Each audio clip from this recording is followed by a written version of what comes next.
नमस्कार दोस्तों, मेरा नाम है तुलसी और आज पुनर्जन्म की एक ऐसी सच्ची कहानी मैं आपको सुनाने जा रही हूँ जिसको सुनकर आपको भी विश्वास हो जाएगा कि पुनर्जन्म जैसी चीज को भी होती है। आज तक हमने पुनर्जन्म की कहानियां पढ़ी हैं, देखी सुनी है, टीवी सीरियल में भी हमने देखी हैं, जिन पर ये लिखा आ जाता है डिस्क्लेमर में कि यह घटना और इसके जो पात्र हैं ये सब काल्पनिक हैं।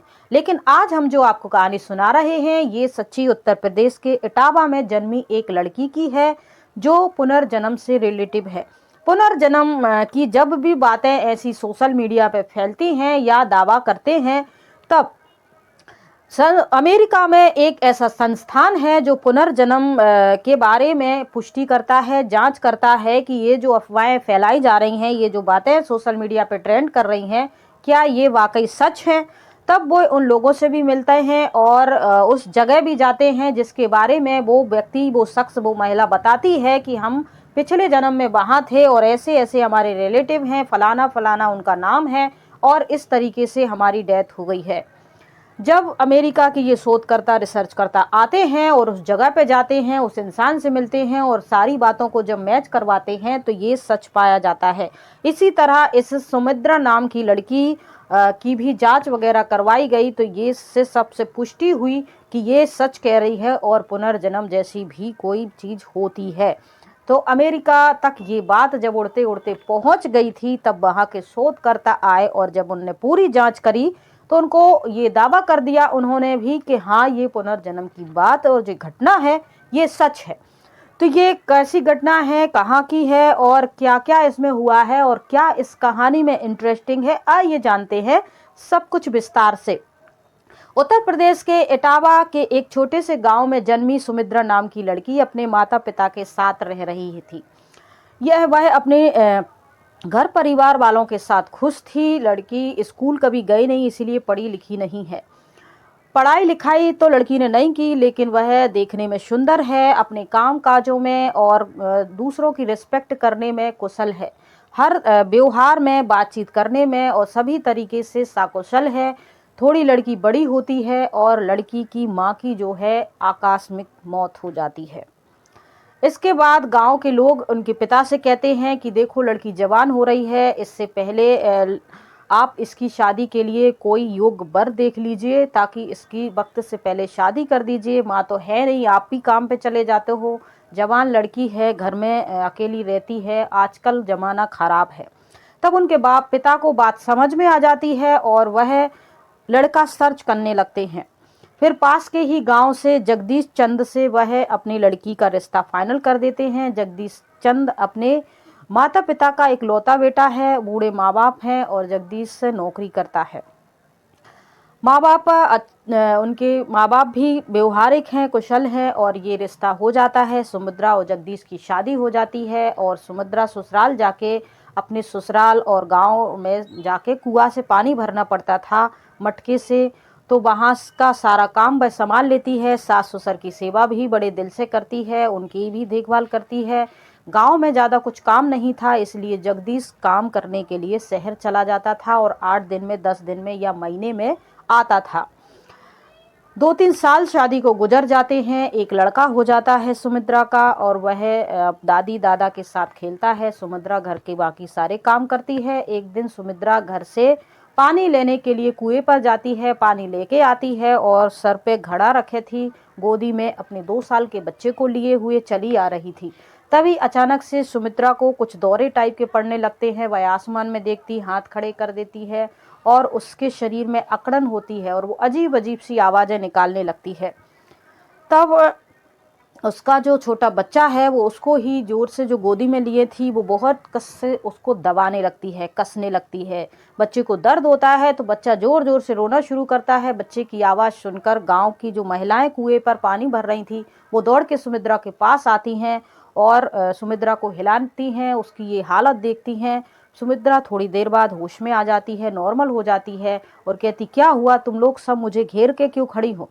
तब वो जो माताएं होती गांव की आपस में बातें करने लगती हैं, इस पर कोई भूत प्रेत का साया है, कुछ इसमें शक्ति है, जिन्न आ गया था और ऐसी वो बातें करने लगती हैं। वो कहती है, ऐसा कुछ भी नहीं हुआ है, आप लोग मजाक कर रहे हो, मैं बिल्कुल ठीक हूँ। ये मेरा मटका जो सिर पे रखा था वो कैसे फूट गया, मुझे कुछ जानकारी नहीं है। तब वो घर पे जाती है, अपनी सास को सारी बात बताती है। सास कहती कोई बात नहीं बेटा, मैं तुम्हें दूसरा मटका ले आ दूंगी। दूसरा मटका आ जाता है और सुमित्रा रोज की तरह अपने काम में लग जाती है। वह चूल्हे पे खाना बना रही थी और गांव वालों के बीच ये बात फैल गई थी कि इनकी जगदीश की जो पत्नी है वह उसके ऊपर कोई काला साया है, वो ऐसी हरकत कर रही थी। ये बात उड़ते उड़ते उनके घर तक भी आ जाती है। सास सुमित्रा को देख रही होती है किचन में, वह अपने चूल्हा चौका का काम कर रही थी। फिर वो अचानक से खड़ी हो जाती है और ऊपर को हाथ करके देख कर वह उसका जो एक्टिविटी होती है वो शरीर अकड़ जाता है और वो अजीब अजीब सी आवाज़ें निकालती है, दांत भी किटकिटाने की आवाज़ आती है। सास ये मंजर देखती है, घबरा जाती है और बहू के पास जाके उसे हिलाने लगती है कि सुमित्रा तुम्हें क्या हुआ है बेटा, क्या हुआ है। और सुमित्रा होश में आती है और कहती कुछ भी तो नहीं हुआ और खाना बनाने लगती है। सास ये बात अपने बेटे को बताती है कि बेटा बहू की तबीयत कुछ ठीक नहीं है। जब जगदीश यहाँ आते हैं, उसको देखते हैं, 2-3 दिन उसके साथ रहते हैं, वैद्य को बुलाते हैं, नब्ज नाड़ी वगैरह चेक होती है तो सब कुछ नॉर्मल है। वैद्य कह देते हैं इनको कोई दिक्कत नहीं है, ये बिल्कुल पूरी तरह से 100% स्वस्थ है। जगदीश उनके साथ रहता है 2-3 दिन, लेकिन ऐसी कोई एक्टिविटी नहीं होती है। जगदीश सोचता है माँ तो ऐसे ही किसी बात से घबरा गई होगी, ऐसा कुछ नहीं है, मैं दोबारा से काम करने के लिए जा रहा हूँ। दोपहर में जगदीश जैसे ही काम पे वापस जाने के लिए तैयार होता है, निकलने ही वाला था, जा रहा था कि आंगन में आके सुमित्रा फिर से आसमान की तरफ देखती है, अजीब सी हरकतें करती है, शरीर घूमने लगता है और दांतों की किटकिटाने की आवाज़ आती है। इस नज़ारे को जगदीश देखता है तो अपनी पत्नी को पकड़ लेता है और जोर जोर से हिलाने लगता है। कहता है सुमित्रा तुम्हें क्या हुआ। थोड़ी देर बाद सुमित्रा ठीक हो जाती है और कहती मुझे कुछ भी तो नहीं हुआ है, आप लोगों को क्या हो गया है जो बार बार।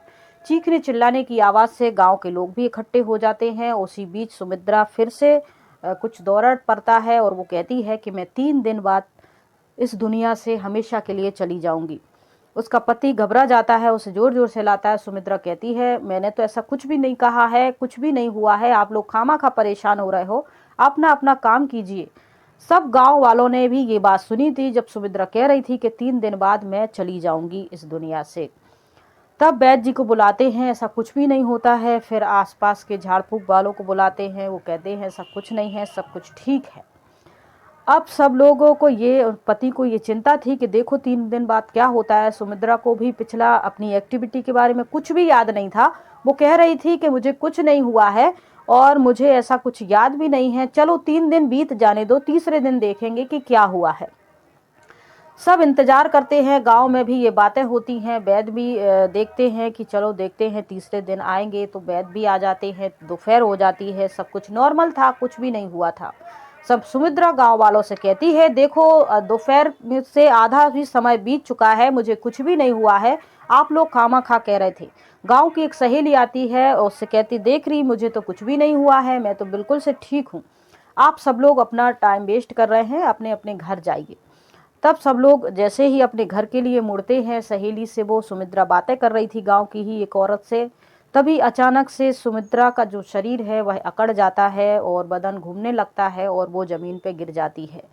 सहेली चीखने लगती है और जगदीश जो है सुमित्रा के पास जाता है, उसको अपनी बाहों में भर लेता है। गांव के लोग भी दौड़ के आते हैं, चमावड़ा लग जाता है, वैद्य भी आते हैं, उसकी नब्ज टटोलते हैं। घर के अंदर खटिया पे लेटाया जाता है और वैद्य कहते हैं कि अब सुमित्रा हमारे बीच नहीं रही है। थोड़ा सा सब लोग रोते हैं, लेकिन ये पहले ही सुमित्रा भविष्यवाणी कर चुकी थी, इसलिए जैसे तैसे समझते हैं और अंतिम संस्कार की क्रिया शुरू हो जाती है। और जो महिलाएं हैं, जो कि वो हिंदू रीति रिवाज के हिसाब से कोई महिला अगर सुहागन शरीर छोड़ती है, इस दुनिया से चली जाती है, तो फिर उसको सुहागन बना के पूरा पति के नाम का श्रृंगार करके अंतिम विदाई दी जाती है। तो महिला अंदर जाती हैं खटिया पे, उसको नहला धुला के उसको श्रृंगार कर रही थी, तैयार कर देती हैं। इतने में सुमित्रा जो है आंखें खोल देती है और हाथ पांव हिलने लगते हैं। महिला चिल्लाते हुए बाहर आ जाती हैं और जगदीश दौड़ के जाता है, देखता है तो वहाँ सुमित्रा स्वस्थ थी और खटिया पे बैठी थी और अपने पति जैसे ही अंदर जाता है उसको सीने से लगाकर कहता है कि तुम्हें कुछ नहीं हुआ है सुमित्रा। तब सुमित्रा जो है पति को धक्का मारते हुए कहती है तुम कौन हो और इस तरीके से मेरे पास क्यों आए हो, मुझे क्यों छू रहे हो, मैं सुमित्रा नहीं हूँ। तब वो कहता है तुम्हें क्या हो गया है। वैद्य को बुलाते हैं। वैद्य कहते हैं ये बिल्कुल ठीक है, अभी इसके साथ कुछ 2-3 दिन से ऐसा हो रहा था, इस वजह से थोड़ा सा दिमाग डिस्टर्ब हो गया है। एक काम करो, इनकी तबीयत ठीक रहे, नॉर्मल रहे, किसी प्रकार की अनहोनी ना हो, इसीलिए ये जैसा कहती हैं वैसा तुम लोग करते जाओ। पति थोड़ा सा आश्चर्य में रहता है, दूर हट जाता है और फिर ये जो सुमित्रा होती हैं कहती हैं कि मुझे एक पेन काफ़ी दे दो और मैं जो चिट्ठियाँ लिखूंगी वो तुम चुपचाप पोस्ट करते आना। पति कहता है कि सुमित्रा को तो लिखना पढ़ना आता नहीं है, कभी भी पेन पकड़ा नहीं है, तो आज ये कैसे। खैर वैद्य ने जो कहा था वो तो इनको मानना था, इसलिए जगदीश उनको पेपर पेन दे देते हैं और वो बहुत सारे लेटर लिखती हैं। ये सिलसिला 3 महीने तक लगभग चलता रहता है और जो लेटर वो लिखती जा रही थी, हर 2-3 दिन में वो लेटर जो जगदीश हैं पोस्ट करते जा रहे थे, उसका बराबर ध्यान रख रहे थे। इसी बीच 3 महीने के बाद एक बुजुर्ग इस गांव में आते हैं, जेंटलमैन टाइप के, और वो अपने साथ कुछ सामान लिए रहते हैं, कुछ सूटकेस वगैरह, कुछ सामान थैलों में लेकर आके पूछते हैं कि इस ये घर कहाँ है। अब गांव छोटा था और यहाँ कोई ऐसी लड़की रहती है जो कुछ लिखती लिखाई पढ़ाई करती है या उसके साथ कुछ घटना घटी है। तो गांव में ऑलरेडी ऐसी चर्चा थी। वह उस जेंटलमैन को जगदीश के घर ले जाते हैं और वह मिलता है और वो कहता है कि ऐसी ये जो लेटर हैं ये लिखा। तब वो लड़की अंदर से आती है बाहर और जो गांव में व्यक्ति खड़ा था उनकी आवाज़ पहचान लेती है। सुमित्रा अंदर से दौड़कर आती है और बुजुर्ग के गले लिपट जाती है। बुजुर्ग कहता है तुम कौन हो बेटी, और ऐसे क्यों कर रही हो, सब लोग खड़े हैं और मैं तो अनजान व्यक्ति हूँ, आज ही आया हूँ। तब वो कहती है पिताजी आपने मुझे पहचाना नहीं, मैं सीमा हूँ आपकी बेटी। वो कहते हैं कि मेरी बेटी तो कुछ दिन पहले ही दुनिया में नहीं रही है, उनकी ससुराल वालों ने मुझे बताया था। तब वो कहती नहीं पिताजी, मैं ही आपकी बेटी हूँ और मैं ससुराल में ही थी, अपने घर परिवार के साथ रह रही थी, लेकिन मैं पढ़ी लिखी थी, सुंदर थी और घर के काम के अलावा बाहर का काम भी मैं अच्छे से संभाल रही थी, जॉब भी करती थी। इससे मेरी जो ननंद है वो मुझसे जलती थी और ननंद ने जलसी के कारण मुझ पर वार किया है, जिस वजह से मेरी आकस्मिक मृत्यु हो गई है।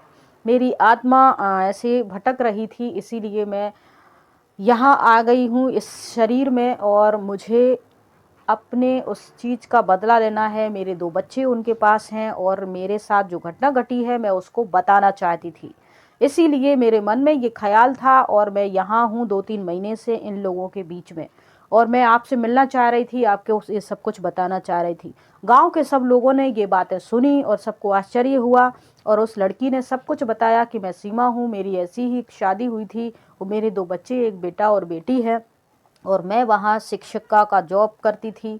तो ये सब मेरी जो ननंद है उनको जलन होती थी, इसीलिए उन्होंने मुझे मार दिया है और फिर मैं अचानक से यहाँ आई हूँ।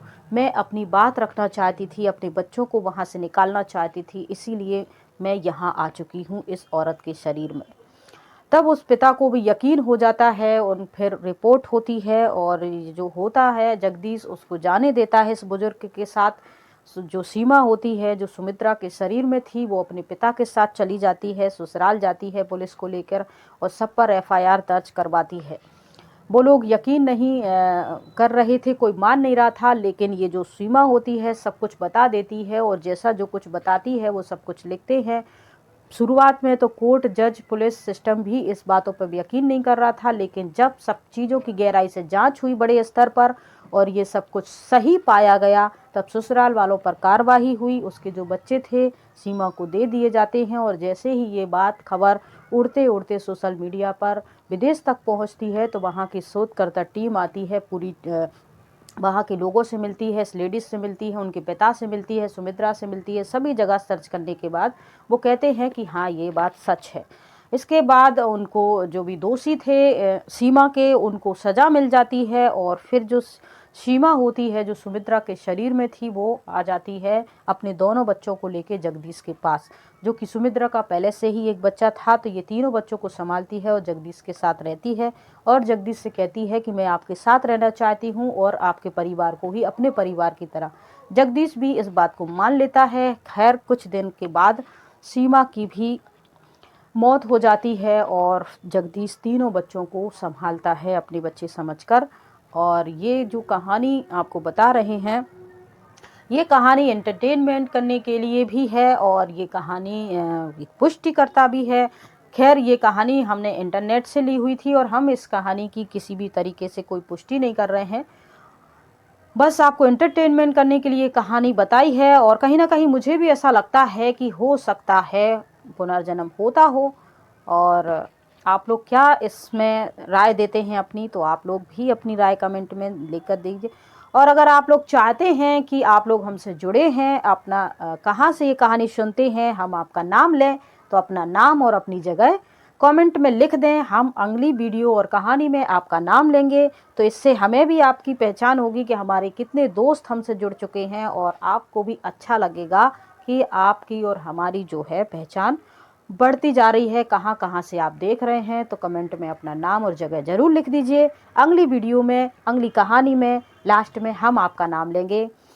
तो अपना ध्यान रखिए, खुश रहिए। जय हिंद, जय भारत।